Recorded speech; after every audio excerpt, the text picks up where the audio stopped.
আপনি যদি আপনার জীবনে সফলতা পেতে চান তাহলে জীবনে একলা চলুন ভাই।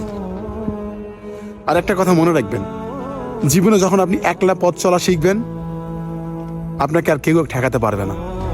যখন আপনি সঙ্গ দিয়ে চলবেন মনে রাখবেন, আপনি যতই উপরে ওঠেন না কেন আপনাকে নামানোর জন্য 10 জন লাগবে না, মাত্র একটা মানুষ হলেই আপনাকে নামিয়ে দিবে। তাই জীবনে ভালো কিছু করতে গেলে, ভালো কাজে সাফল্য হতে গেলে আপনাকে একলা চলতে হবে। আর বিশ্বাসটা সবসময় নিজের উপরে রাখতে হবে, কোনো মানুষের উপর রাখা যাবে না, আর উপরে আল্লাহর উপর রাখতে হবে।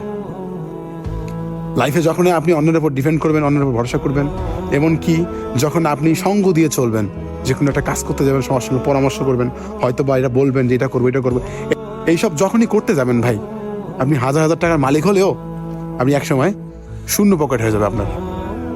তাই জীবনে সঙ্গ জিনিসটা থেকে কম থাকবেন, একলা চলবেন।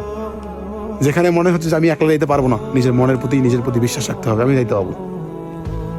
যখন আমি অন্যের উপর ডিপেন্ড করবেন যে আমাকে এই রাস্তাটা পার হইতে একটা লোক লাগবে, আমি এই গভীর জঙ্গল দিয়ে যেতে পারবো না, বা এই রাতে এত গভীরে আমি যেতে পারবো না, তাহলে আপনি মনে করবেন আপনি আর জীবনে আপনার সফলতা দেখা পাবেন না। আর এক ছোটবেলা থেকে একটা কথা আমি জেনে আসছি, যে যত দূর অন্ধকার পথ পেরিয়ে একাই যাবে সে আলোর দেখা আজ না হোক কাল পাবেই রে ভাই, আজ না হোক কাল দেখা পাবেই। তো লাইফে কোনো কিছু করতে গেলে ভাই সব সময় আপনাকে একা যুদ্ধ করতে হবে। সঙ্গ নিয়ে যুদ্ধ করলে মনে করবো যে জিনিসটার ভাগ কিন্তু সবাই হবে।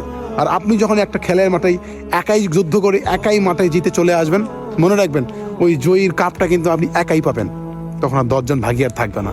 তো লাইফে কোনো কিছু করতে গেলে সবসময় মাথা রাখতে হবে যে আপনি কারোর উপর ডিপেন্ড করবেন না, সবসময় নিজের উপর ভরসা রাখবেন। আর এরকম একলা চলা শিখবেন, সঙ্গ জিনিসটা থেকে দূরে থাকবেন। সঙ্গ মানুষকে কখনো ভালোর পথ দেখায় না, সঙ্গ সবসময় অন্ধকার পথে নিয়ে যায়। ঠিক আছে? তো লাইফে যেমনই থাকেন, যে জায়গায় থাকেন, মানুষের উপর ডিপেন্ড করবেন না। সবসময় যে কোনো বুদ্ধি পরামর্শ আগে নিজের সঙ্গে নিজের মনের সঙ্গে